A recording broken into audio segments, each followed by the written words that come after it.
Okay, so the day is Monday, October 4th, and we are seeing gold and silver rebounding a little bit from where they were. Now, we are at some important areas right now, especially for gold. Now, if you saw the video earlier today, then you know that my leaning is more towards gold than silver right now, as far as who will outperform who in the near term.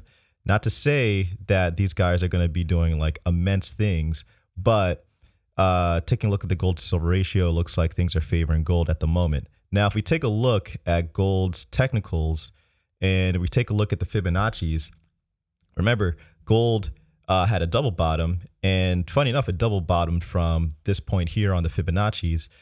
And currently today, it touched above the line it needs to break in order to get into this new range here. So it touched it.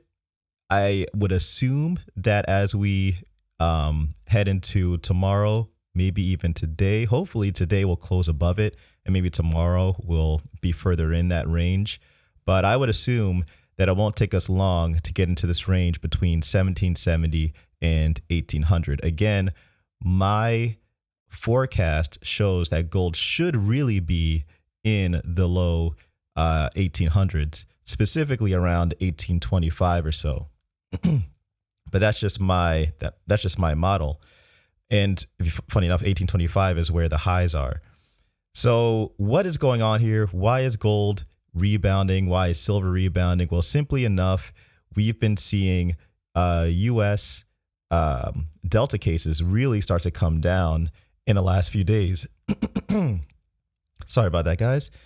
And with that, we've been seeing the U.S. 10-year yield begin to rise in anticipation of inflation. This in macroeconomics is known as the Fisher effect.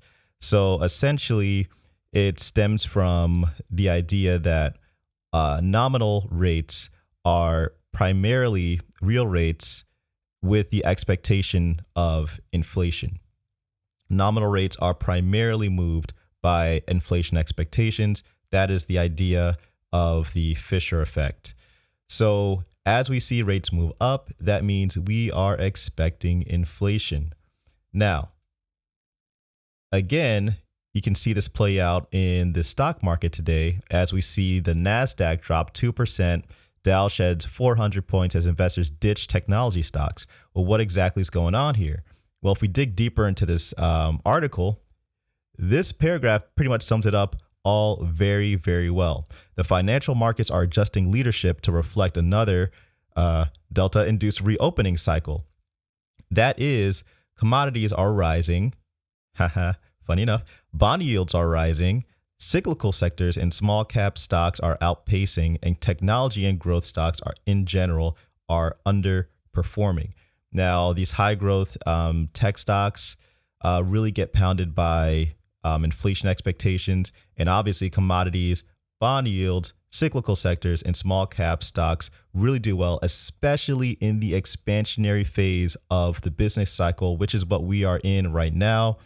We have even yet to hit the slowdown, which is a pretty much right around that peak of the business cycle. We're not even there yet. We're still in the beginning. And funny enough, when you hit the peak of the business cycle, that's when inflation really starts to accelerate. So we have yet to even hit that part yet. So again, guys, inflation is going to be a interesting part of the story because we're starting to see more and more people say it looks like inflation is not as transitory as we thought. I even saw an article today from Herein, who's always on CNBC. He even said that himself, that he doesn't think that inflation will be transitory, or it doesn't look like it to him. So again, with all of these things coming together, NASDAQ down, high tech stocks down, cyclicals up, bond yields rising. As you can see here, 1.482, cases coming down, gold and silver are back up. It looks like things are looking a little bit inflationary, I guess you could say.